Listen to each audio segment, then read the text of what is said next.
নবম শ্রেণীর সাহিত্য সঞ্চয়নের নতুন একটি ক্লাসে সবাইকে স্বাগত। আজ আমরা আলোচনা করব নবম শ্রেণীর পাঠ্যের অন্তর্ভুক্ত মহাকবি কালিদাসের লেখা ধীবর বৃত্তান্ত নাট্যাংশটি। আর এই ধীবর বৃত্তান্ত নাট্যাংশটি বাংলায় অনুবাদ করেছিলেন সত্যনারায়ণ চক্রবর্তী। আচ্ছা, আমি বললাম এটি একটি নাট্যাংশ। নাট্যাংশ মানে সম্পূর্ণ নাটক নয়, মূল নাটকের কিছুটা অংশ নিয়েই যেটি সৃষ্টি হয় তাকেই বলা হয় নাট্যাংশ। তাহলে নিশ্চয়ই এই যে ধীবর বৃত্তান্ত এর মূল একটি নাটক আছে, অর্থাৎ এবার আমরা জেনে নেব এই ধীবর বৃত্তান্ত নাট্যাংশটির উৎস। এটি মহাকবি কালিদাসের অভিজ্ঞান শকুন্তলম এই নাটকটির কিছুটা অংশ আজকে আমাদের পাঠ্য। দেখো, আমরা প্রত্যেকেই জানি বিখ্যাত একজন লেখক, সংস্কৃত লেখক ছিলেন মহাকবি কালিদাস, যার সবথেকে বিখ্যাত রচনা ছিল এই অভিজ্ঞান শকুন্তলম। এই যে প্রণয় কাহিনী, সেখান থেকেই কিছুটা অংশ আজ আমরা পড়ব। আচ্ছা, এই ধীবর বৃত্তান্ত, ধীবর মানে আমরা কি জানি? ধীবর মানে আমরা জানি জেলে, যে মাছ ধরে। আর বৃত্তান্ত মানে কি? কাহিনী বা ঘটনা। তাহলে আজকে আমরা জানবো একজন জেলের জীবন কাহিনী বা ঘটনা। কাহিনীটা ঠিক এরকম ছিল, জেলে বা ধীবর সাধারণত তারা কি করে, মাছ পেলে সেই মাছটি বাজারে বিক্রি করতে যায়। তেমনি এই ধীবরও তাই করেছিল। একটি বড় রুই মাছ পেয়েছিল। সেই মাছটি যখন বাজারে গিয়ে কাটে, দেখে তার মাছটির পেটের মধ্যে একটি মূল্যবান আংটি লুকিয়ে রয়েছে বা আংটি রয়েছে। শুধু সেই আংটিটা কোনো সাধারণ আংটি ছিল না, যার মধ্যে অনেক মণি মাণিক্য মুক্তা খোদাই করা ছিল। তাহলে বুঝতে হবে এই আংটিটি নিশ্চয়ই মহামূল্যবান ছিল। কি হলো ব্যাপারটা? এই ধীবর যে রাজ্যে বাস করত, সেই রাজ্যের রাজা ছিলেন দুষ্মন্ত। তিনি কি করলেন, এই আংটিটির সমমূল্য টাকা ধীবরকে দিয়ে দিলেন। অর্থাৎ নিশ্চয়ই এই আংটিটি রাজাটার কাছে অনেক বেশি মূল্যবান ছিল বা গুরুত্বপূর্ণ ছিল। শুধু যে এই আংটিটি দামি ছিল এটার জন্য নয়, এই আংটির সাথে লুকিয়ে ছিল রাজা দুষ্মন্তের হৃদয়ের একটি আলতো জায়গা। কেন এই ধীবরকে টাকাটা দিল, এত টাকা? এই কাহিনীটি আজ আমরা জানবো আমাদের এই ধীবর বৃত্তান্ত নাটকটির মধ্যে দিয়ে। তাহলে চলো এবার আমরা শুরু করি। ধীবর বৃত্তান্ত লিখেছেন মহাকবি কালিদাস। আর এর উৎস আগেই আমরা জেনেছি, অভিজ্ঞান শকুন্তলম বা অভিজ্ঞানম শকুন্তলম, যে কোনো একটা লিখলেই হবে। তাহলে এবার আমরা মূল পাঠে প্রবেশ করি। নাট্যাংশে শুরুর পূর্বেই রয়েছে নাটকের পূর্বকথা, সেটা আমরা অবশ্যই জেনে নেব, কারণ এই কাহিনীর মধ্যেই পরবর্তী কাহিনীর কিভাবে প্রসার ঘটেছে সেটাই এই পূর্বকথার অংশের মধ্যে রয়েছে। তাহলে চলো, মহর্ষি কর্ণের তপবনে তার অনুপস্থিতিতে শকুন্তলাকে বিয়ে করে রাজা দুষ্মন্ত রাজধানীতে ফিরে গেলেন। মহর্ষি কর্ণ একজন কর্ণ মুনি ছিলেন। তপবন অর্থাৎ যে বনে মুনি ঋষিরা তপস্যা করে বা বাস করে, তাকে আমরা তপবন বলি। তার অনুপস্থিতিতে মানে মহর্ষি কর্ণের অনুপস্থিতিতে। আচ্ছা, এই তয় চন্দ্রবিন্দু, এই তয়ের উপরে চন্দ্রবিন্দু কেন দিয়েছি? কারণ কাউকে সম্মান জানানোর জন্য আমরা এই চন্দ্রবিন্দু দিয়ে থাকি। তার বলতে এখানে মহর্ষি কর্ণের কথা বলা হয়েছে, মানে তিনি তখন এই তপবনে ছিলেন না। সেই সময় শকুন্তলাকে বিয়ে করে রাজা দুষ্মন্ত রাজধানীতে ফিরে যায়। দেখো, কাহিনীটি ঠিক এরকম যে কর্ণের কাছে শকুন্তলা বাস করত, তার দেখাশোনা করত। তখন দুষ্মন্ত ওই তপবনে এসে উপস্থিত হয় এবং শকুন্তলাকে দেখে তার ভালো লাগে এবং দুষ্মন্ত শকুন্তলাকে সেখানে বিয়ে করে তার রাজ্য বা রাজধানীতে ফিরে যায়। কিন্তু দীর্ঘ সময় পরেও শকুন্তলার খোঁজ নিতে কোনো দূত তপবনে এলো না। মানে দুষ্মন্ত তো বিয়ে করে চলে গেল, কিন্তু অনেক দিন হয়ে গেল শকুন্তলার কেউ আর খোঁজ নিতে সেই তপবনে আর এলো না। স্বামীর চিন্তায় যখন শকুন্তলা অন্নমনা, স্বামী অর্থাৎ দুষ্মন্তের চিন্তায় শকুন্তলা উদাস হয়ে আছে। আর সেই সময় তপবনে এলেন ঋষি দুর্বাসা। এই দুর্বাসা ঋষির কথা আমরা পুরাণে পড়েছি, যে কিনা বিভিন্ন রকমের অভিশাপ দিয়ে বেড়াতো এবং তৎকালীন সময়ে আমরা দেখেছি যে অভিশাপের প্রভাব অতিমাত্রায় ছিল। দেবতারা যখন তখন অভিশাপ দিয়ে দিত। তেমনি এই অন্যমনস্কতা দেখে বা দুর্বাসাকে গুরুত্ব না দেওয়ায় শকুন্তলা, তাকে ঋষি দুর্বাসা অভিশাপ দিল। এবার কি অভিশাপ দিল? শকুন্তলা তার টের না পাওয়ায় ঋষি অপমান বোধ করলেন। মানে দুর্বাসা মুনি যে এসছেন তপবনে, সেটি শকুন্তলা টের পায়নি। এর জন্য ঋষি নিজে নিজে অপমান বোধ করলেন এবং অভিশাপ দিলেন, যার চিন্তায় সে মগ্ন, অর্থাৎ শকুন্তলা যার চিন্তায় সে মগ্ন, সেই ব্যক্তি শকুন্তলাকে ভুলে যাবে। অর্থাৎ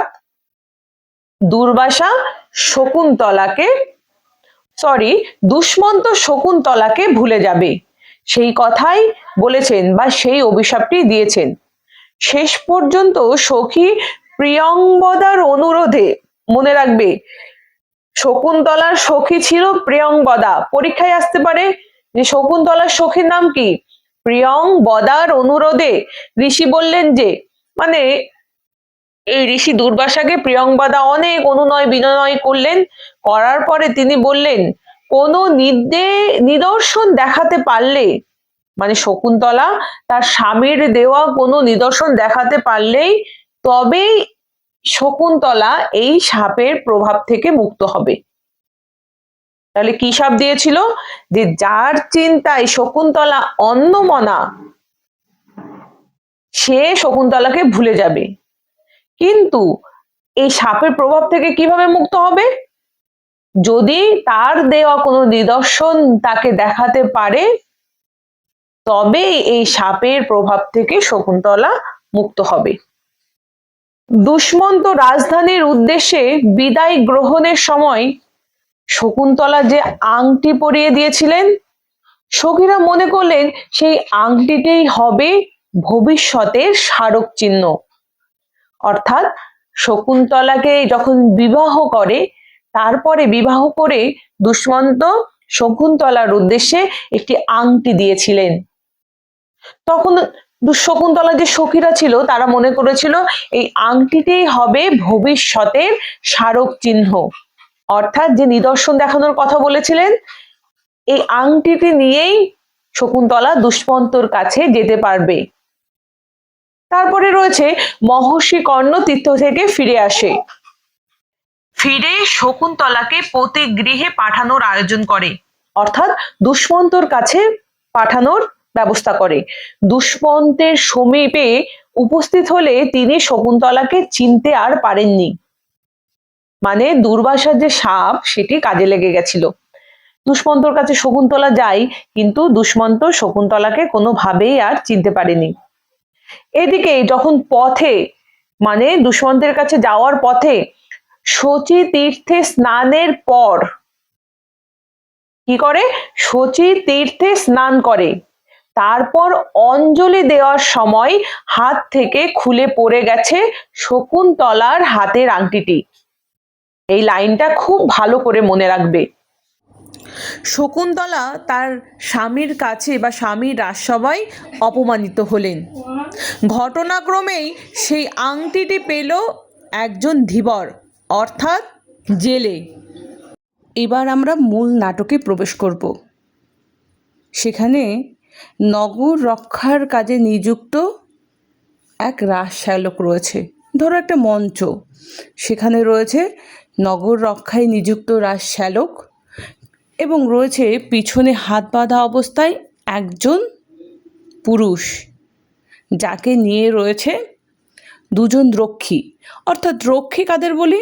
আমরা আগেকার দিনে ছবিগুলোতে দেখেছি হাতে বড় বড় লাঠি নিয়ে যারা দরজার গেটের সামনে দাঁড়িয়ে থাকে, তাদেরকে বলা হয় রক্ষী। তাহলে কি পেলাম? চারজন চরিত্র পেলাম। রাজশ্যালক, যিনি নগর রক্ষার কাজে নিযুক্ত, আর একজন রয়েছে হাত বাঁধা অবস্থায় পুরুষ, আর রয়েছে দুজন রক্ষী যারা রক্ষা করে। দুই রক্ষীর এবার কথোপকথন শুরু।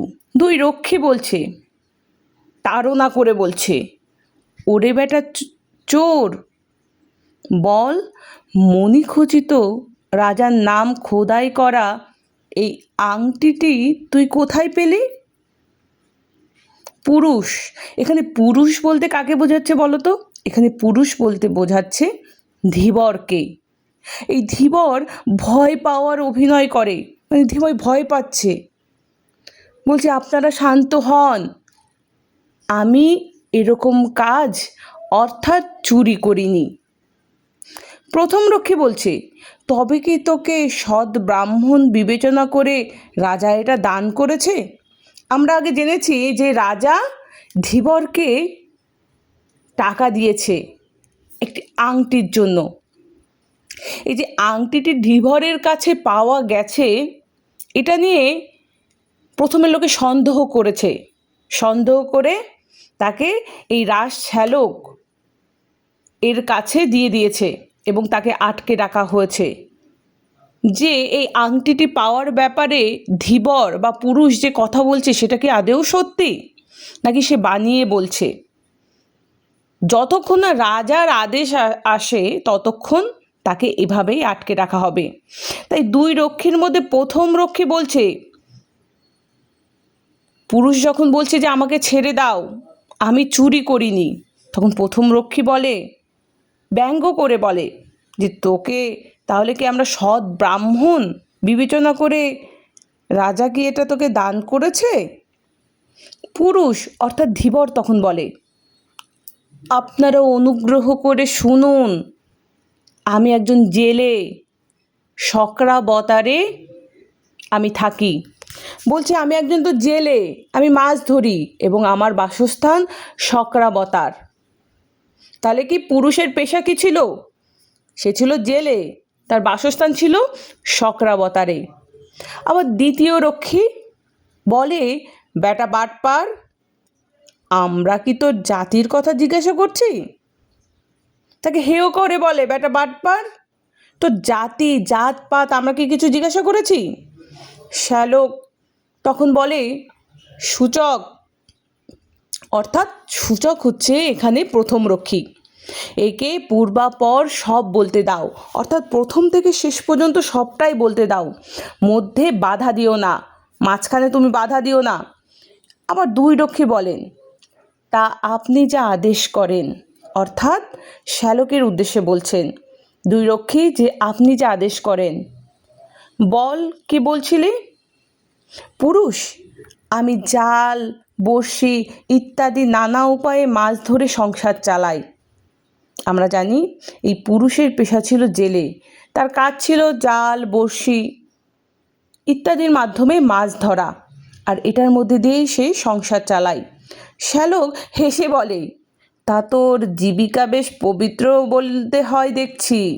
অর্থাৎ শ্যালক একটু তাকে ব্যঙ্গ করে একটু হাসির ছলে কথাটি বলে, অর্থাৎ পুরুষের পেশা নিয়ে একটু হেসে কথা বলে। পুরুষ বলেন, শুনুন মহাশয়, এরকম বলবেন না। যে বৃত্তি নিয়ে যে মানুষ জন্মেছে, অর্থাৎ যে পেশা নিয়ে যে মানুষ জন্মেছে, সেই পেশা বা বৃত্তি নিন্দনীয়, খারাপ বা ঘৃণ্য হলেও তা পরিত্যাগ করা উচিত নয়, অর্থাৎ ছাড়া উচিত নয়। তার উদাহরণস্বরূপ তিনি আবার বলেছেন যে বেদজ্ঞ ব্রাহ্মণ স্বভাবে দয়াপরায়ণ হলেও যজ্ঞীয় পশুবধের সময় নির্দয় হয়ে থাকেন। অর্থাৎ যে বেদ, যার মধ্যে অগাধ বেদের জ্ঞান আছে, সেই ব্রাহ্মণ স্বভাবের দিক দিয়ে সে অনেক দয়াপরায়ণ হলেও সে যখন যজ্ঞের পশুবধ করে তখন কিন্তু সে নির্দয় হয়ে ওঠে।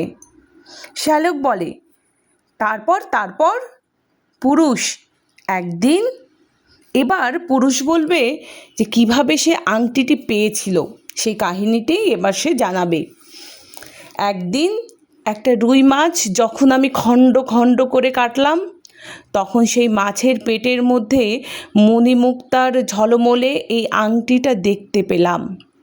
পরে সেই আংটিটা বিক্রি করার জন্য যখন লোককে দেখাচ্ছিলাম, তখন আপনারা আমাকে ধরলেন। এখন মারতে হয় মারুন, ছেড়ে দিতে হয় ছেড়ে দিন। কিভাবে এই আংটিটা আমার কাছে এলো তা বললাম। অর্থাৎ দেখো, এখানে পুরুষ বলছে যে সেই আংটিটি কোথায় পেয়েছে? রুই মাছের পেটে পেয়েছে। এবং তারপরে শ্যালক বলছে, শ্যালকের উক্তি, জানুক, এখানে জানুক হচ্ছে দ্বিতীয় রক্ষী। এর গা থেকে কাঁচা মাংসের গন্ধ আসছে। কার গা থেকে? শ্যালক কার গা থেকে কাঁচা মাংসের গন্ধ আসছে বলছে? পুরুষের গা থেকে। এ অবশ্যই গোসাপ খাওয়া জেলে হবে। তবে আংটি পাওয়ার ব্যাপারে যা বলল তা একবার অনুসন্ধান করে দেখতে হবে। সুতরাং রাজবাড়িতেই যাই। দুই রক্ষী, মানে দুই রক্ষীর নাম যদি আসে তখন বলবে জানু এবং সূচক। তারা এই শ্যালকের কথায় সায় দিয়ে বলে, তবে তাই হোক, চল রে গাঁট কাটা। গাঁট কাটা এখানে কাকে বোঝাচ্ছে? পুরুষকে। গাঁট কাটাকে বিশ্লেষণ করলে আমরা পাই গাঁট কাতের যে। অর্থাৎ আমরা দেখেছি পুরনো এখন গ্রামের দিকে আমাদের মারা শাড়িতে চাবি বেঁধে রাখে, পয়সা বেঁধে রাখে, ওই যে বেঁধে রাখা যে গাঁট, সেখান থেকে চুরি করা কেই বলা হয় গাঁট কাটা। এই গাঁট কাটা কি কাকে বলেছে? পুরুষের উদ্দেশ্যে বলেছে। তারপরে রয়েছে সবাই এগিয়ে চললেন, মানে একটি নাট্যমঞ্চে যেমন হয় আর কি, সবাই এবার এগিয়ে চললেন। শ্যালক বলছেন, সূচক, সদর দরজা সাবধানে এই চোরকে নিয়ে অপেক্ষা কর। ইতিমধ্যে এই আংটিটি কিভাবে পাওয়া গেল সে সব বিষয় মহারাজকে নিবেদন করে তার আদেশ নিয়েই আমি ফিরছি। মানে শ্যালক বলছে, সূচক এখানে দরজার সামনে দাঁড়াও, আমি এখনই মহারাজের কাছে যাব এবং আংটিটি পাওয়ার ব্যাপারে এই যে সত্যি না মিথ্যে বলছে সেটি শুনেই আমি এক্ষুনি ফিরে আসি। তারপরে এই দুই রক্ষীর উক্তি, আপনি প্রবেশ করুন, অর্থাৎ শ্যালকের উদ্দেশ্যে বলছে। মহারাজ এই সংবাদ শুনে খুব খুশি হবেন। মানে মহারাজ এই আংটিটি যে হারিয়ে গেছিল সেটা পাওয়ার কথা শুনলে খুব খুশি হবেন। এবং যথারীতি রাজশ্যালক নাট্যমঞ্চ থেকে বেরিয়ে গেলেন। প্রথম রক্ষীর উক্তি, অর্থাৎ সূচকের, আমাদের প্রভু দেখছি খুব বিলম্ব হচ্ছে, শ্যালকের কথা বলছে। দ্বিতীয় রক্ষী অর্থাৎ জানুক বলছে, আরে বাবা, অবসর বুঝে তবে না রাজার কাছে যাওয়া যায়। মানে সবসময় কি আর রাজার কাছে যাওয়া যায়? যায় না। যখন অবসর থাকে তখনই একমাত্র যাওয়া যায়, সে কথা দ্বিতীয় রক্ষী বলছে। প্রথম রক্ষী অর্থাৎ সূচক জানুককে বলছে, একে মারার আগে এর গলায় যে ফুলের মালা পরানো হবে তা গাঁথতে আমার হাত দুটো নিষ্পিস করছে। জেলেকে দেখিয়ে বলছে। কে বলছে? সূচক বলছে। মানে যে ও তো মরবেই, ওরা ভাবছে ওকে হয়তো দণ্ড দেবে চুরির অপরাধে, তার জন্য সূচকের হাতটা একদম নিষ্পিস করছে ওকে মালা পরানোর জন্য। পুরুষ বলছে, পুরুষ অর্থাৎ ধীবর বা জেলে, মহাশয় বিনা দোষে আমাকে মারবেন না। সে অনুনয় বিনয় করে বলছে, আমাকে মারবেন না, আমি কোনো দোষ করিনি। দ্বিতীয় রক্ষী, তাকিয়ে দেখে বলে, এই তো আমাদের প্রভু মহারাজের হুকুমনামা হাতে নিয়েই এদিকে আসছেন। হয় তোকে শকুনি দিয়ে খাওয়ানো হবে, না হয় কুকুর দিয়ে খাওয়ানো হবে। এবার রাজশ্যালকের প্রবেশ, মঞ্চে প্রবেশ। শ্যালক বলছে, সূচক অর্থাৎ প্রথম রক্ষীকে উদ্দেশ্য করে বলছে, এই জেলেকে ছেড়ে দাও। আংটি পাওয়ার ব্যাপারে এ যা বলেছে তা সব সত্যি বলে প্রমাণিত হয়েছে। সূচক অর্থাৎ প্রথম রক্ষী, মানে শ্যালক এসে বলছে যে এই আংটিটি পাওয়ার ব্যাপারে ধীবর যা বলেছে সেটা সত্যি। তখন সূচক বলে, তা প্রভু যা আদেশ করেন। আবার দ্বিতীয় রক্ষীর উক্তি, এই জেলে যমের বাড়ি গিয়ে আবার ফিরে এলো। যমের বাড়ি কি? মৃত্যু দুয়ার, অর্থাৎ ধীবর মৃত্যু দুয়ার থেকে আবার নতুন করে জীবন পেল। জেলের হাতের বাঁধন খুলে দিল। কে খুলে দিল? দ্বিতীয় রক্ষী জেলের হাতের বাঁধন খুলে দিল। আবার পুরুষ বলছে, মানে ধীবর শ্যালককে সে প্রণাম করে বলছে, প্রভু আজ আমার সংসার চলবে কি করে? তখন শ্যালক বলে, মহারাজ আংটির মূল্যের সমান পরিমাণ এই অর্থ খুশি হয়ে তোমায় দিয়েছে। জেলেটাকে শ্যালক টাকা দিয়ে দিল, মানে আংটির যত মূল্য সেই মূল্যের টাকা ধীবরকে রাজা দিয়েছেন। তখন পুরুষ বলছে, পুরুষ প্রণাম করে সেই টাকাটি গ্রহণ করলো। প্রভু অনুগৃহীত হলাম, মানে আমি উপকৃত হলাম। সূচক বলছে, প্রথম রক্ষী, এ কি যাতা অনুগ্রহ! এই যে শুল থেকে নামিয়ে একেবারে হাতির পিঠে চড়িয়ে দেয়া হলো। মানে সে বলছে একেবারে মৃত্যুর দুয়ার থেকে ফিরিয়ে এনে একেবারে হাতির পিঠে তাকে চড়িয়ে দেওয়া হলো। জানুক বলছে, হুজুর যে পরিমাণ পারিতোষিক দেখছি তাতে বোঝা যাচ্ছে এই আংটিটা রাজার খুব প্রিয় ছিল। শ্যালক বলছে, দামি রত্ন বসানো বলেই যে আংটিটা রাজার কাছে খুব মূল্যবান মনে হয়েছে এমনটা আমার মনে হয় না।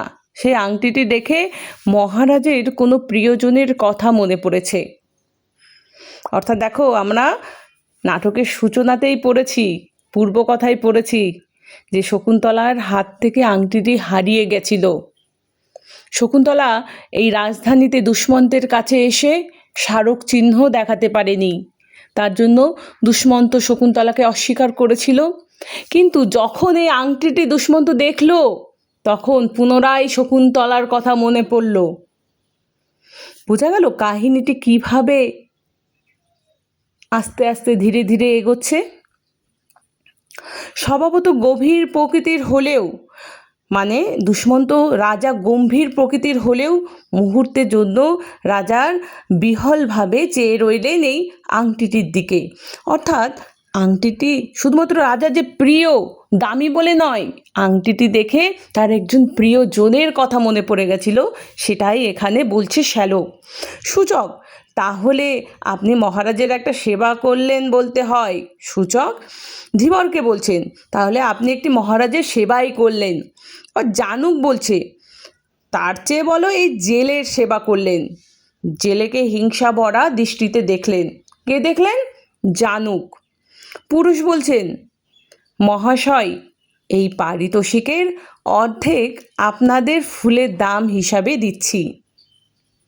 মানে দেখো, পুরুষ অর্থাৎ ধীবর এই টাকার অর্ধেক ফুলের দাম, অর্থাৎ একটু ব্যঙ্গ করেই বলছে যে ফুল তার গলায় পরানোর কথা ছিল মৃত্যুর আগে, সেই ফুলের দাম হিসাবে শ্যালক এবং সূচক এবং জানুকের উদ্দেশ্যে দেওয়ার কথা বলছে। জানুক বলছে, এটা তুমি ঠিকই বলেছ। শ্যালক, শোনো ধীবর, এখন থেকে তুমি আমার একজন বিশিষ্ট প্রিয় বন্ধু হলে। এভাবেই কাহিনীটি সমাপ্তি ঘটল। আর এই কাহিনীটি আমাদের সবারই প্রিয়, কারণ যেখানে আমরা মহাকবি কালিদাসের রচনা পড়ছি এবং একটা নাটকের মধ্যে দিয়ে কিভাবে কাহিনীটি আস্তে আস্তে তার পূর্ণ রূপ লাভ করেছে বা পূর্ণতা পেয়েছে, সেটাই আমরা এখানে দেখলাম। তাহলে আজকের পড়াটা এখানেই শেষ।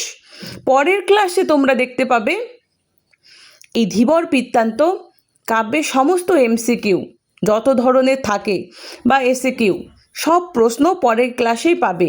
অর্থাৎ তোমরা এটা পড়বে, পড়ার পরেই পরবর্তী ক্লাসটা তোমরা এমসিকিউ প্র্যাকটিস করে নেবে। তাহলে একবারেই এক নিমেষেই তোমাদের পড়াটা শেষ হয়ে যাবে। তাহলে